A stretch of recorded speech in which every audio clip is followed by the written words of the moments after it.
It's Wolfpack Wednesday. Welcome back to EUNOIA. We are on our third episode of the season, and today the topic is breaking cycles. In the first episode of the season, we talked about childhood relationships and how they affect who you develop into as an adult. Today, we will be diving into how to break out of those cycles, and as promised in episode 2, I have pulled some energy cards for the EUNOIA Collective, and I will be mentioning those at the end of the episode, as well as posting the pictures on Instagram sometime tomorrow. One of the ways that we are majorly impacted by early life or significant relationships is through the cycles that we develop. We learn how to act from the people that we grew up around, from the environment that we grew up in.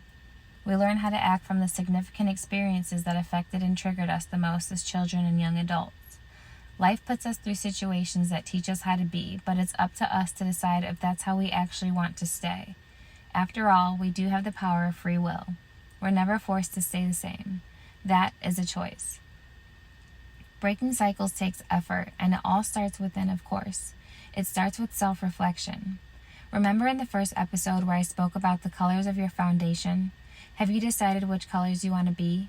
Are you fine keeping everything the same, or did you want to recolor yourself? How do you communicate?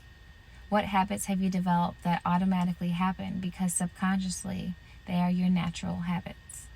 What responses or reactions do you have that naturally occur? What beliefs and traditions do you have? What outlooks and perspectives of life do you have?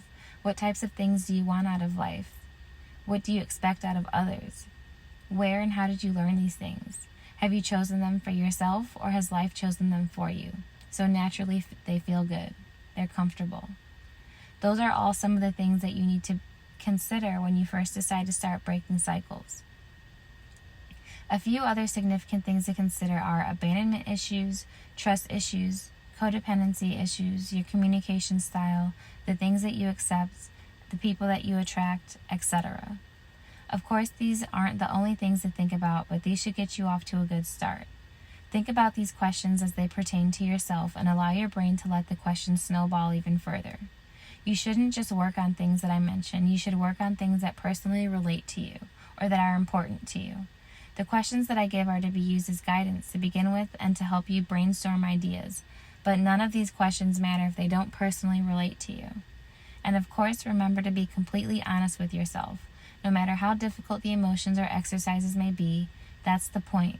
We have to think about and feel things that we typically don't want to in order to change. Avoiding or being dishonest with yourself about anything that I mentioned in my podcast would be doing yourself a huge disservice and would be a complete waste of time and energy because it's not authentic. The changes won't be real, nor will they be long-lasting, and more importantly, they won't lead you to happiness, self-fulfillment, or EUNOIA. Breaking cycles takes effort, and it all starts with becoming aware of your habits, beliefs, and thought patterns that are within you on a subconscious level. One thing that I'm trying to tweak and relearn is my relationship with vulnerability, and that is primarily for the sake of my brand and this podcast, although I am sure it would benefit my personal relationships too. I can't be on here talking to you guys about things that I have no experience with or things I have no knowledge about, so I have to somehow retrain myself to be okay with becoming more comfortable with vulnerability, because subconsciously that's something that I'm not comfortable with. The only time I'm comfortable with being vulnerable is if I'm comfortable with you, or if you're someone special to me. It has to feel like a safe space, otherwise it's very easy for me to not let you in. Yet here I am, sharing my very personal moments with whoever comes across my website, whether that be strangers, family, or friends. It's a scary thought for me, but I'm doing it. I'm actively working on it. With everything that I share, I have to decide if I want to let everyone in. I have to decide what I want the world to have access to, and how much access I want you all to have. So now that I'm speaking this out loud, I'm realizing that I'm actually relearning several things throughout this entire process. I'm learning how to be more vulnerable. I'm also learning how to set boundaries. I'm learning how to be consistent with my goals and tasks, and I'm learning more about myself, emotions, and communication. I'm also learning how to communicate those emotions for the sake of healing myself and the EUNOIA Collective. Every day that I work on EUNOIA, I'm teaching myself how to be more vulnerable, but I'm also teaching myself how to develop boundaries, which is something that I had and still maybe have a problem doing, but I'm definitely much better at it now than I was 3 years ago.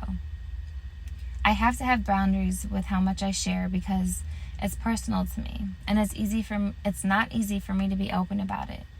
Also, because I value privacy. Therefore, I only want to share the things that are necessary to deliver the lesson.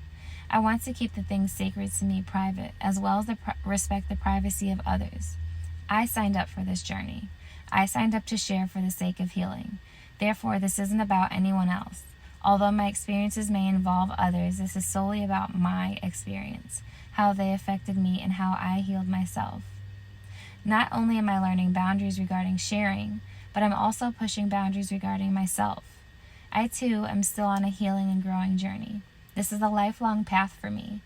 There are parts of myself that I still haven't discovered or broken down yet. EUNOIA is forcing me to do that. Therefore, I'm only openly learning. Therefore, I am openly learning and growing, publicly in front of all of you. EUNOIA is forcing me to face the pieces of myself that I've been running from all along.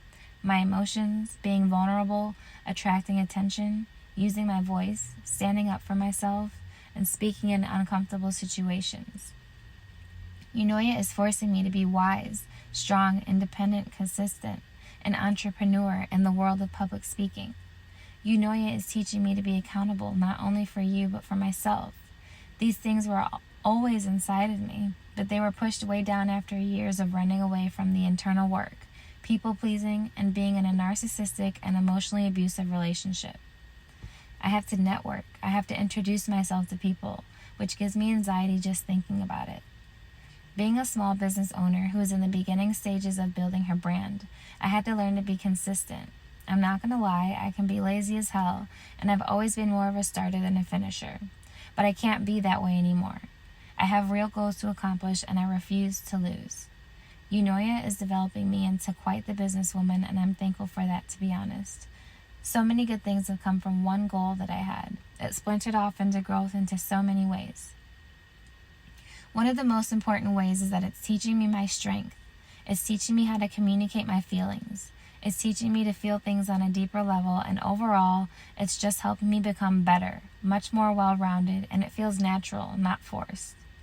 I feel like I've been going on forever, and it's starting to drag at this point, but the point is, I'm pushing my limits, feeling things, facing my fears, and breaking boundaries, which is allowing me to grow and flourish into a better human being, a better authentic me. Is it scary? Hell yes. Is it irritating and draining sometimes? Yes, but those moments are so short-lived that it's worth it. And once it's all over, you realize that those moments aren't that bad. It was actually the buildup of fear that makes those things seemingly unbearable.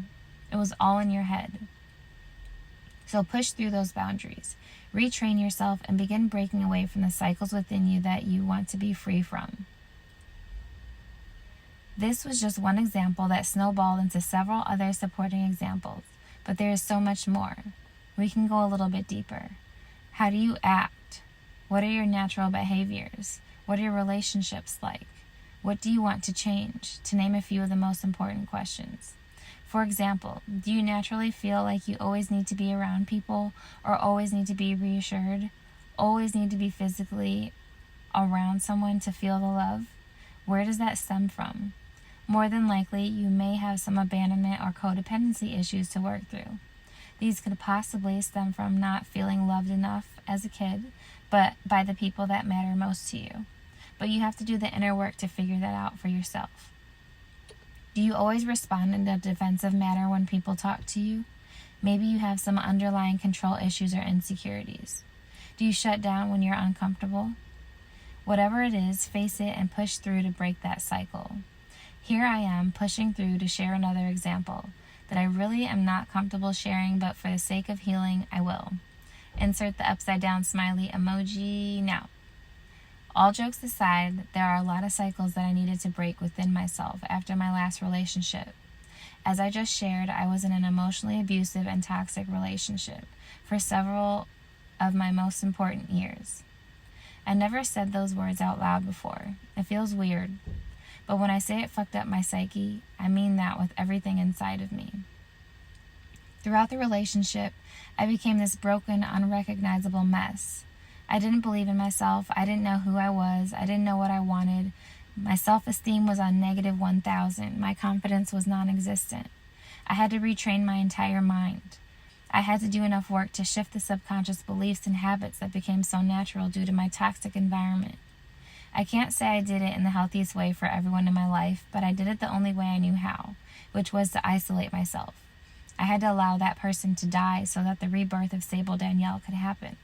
That was probably one of the hardest things I ever had to do, but now that I'm on the other side of it, it was one of the best things that I could do. Now that I've taken the time to break certain cycles in my life, I know that the pain of getting through it is worth it in the end.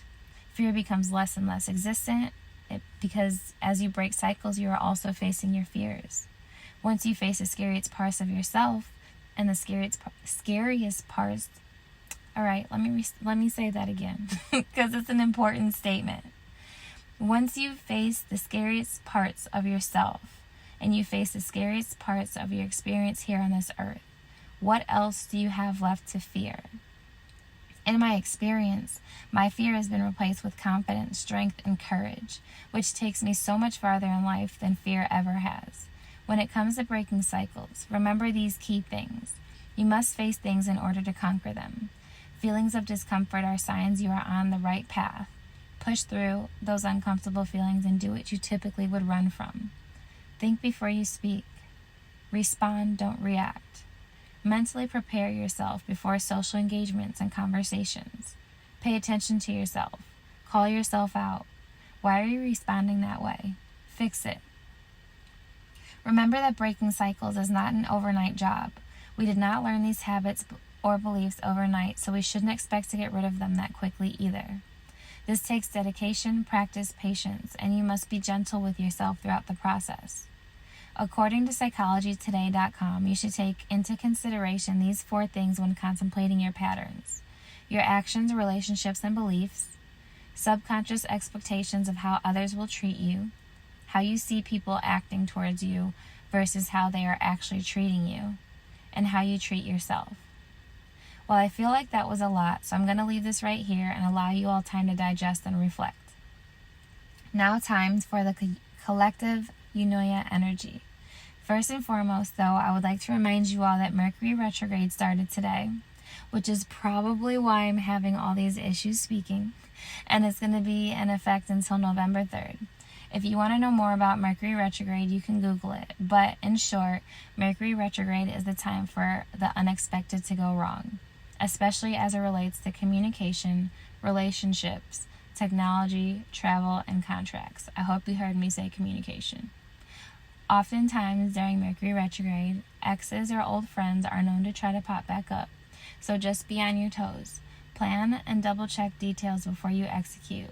Remember to save that document often and respond. Don't react. Alright, so this week I pulled 3 cards. The crystal that came out for the EUNOIA Collective is Epidote, which is used when working on yourself. How coincidental. The caption on the card says, "Upgrade your version of you." I suggest Googling this stone to see all the benefits and characteristics that it has.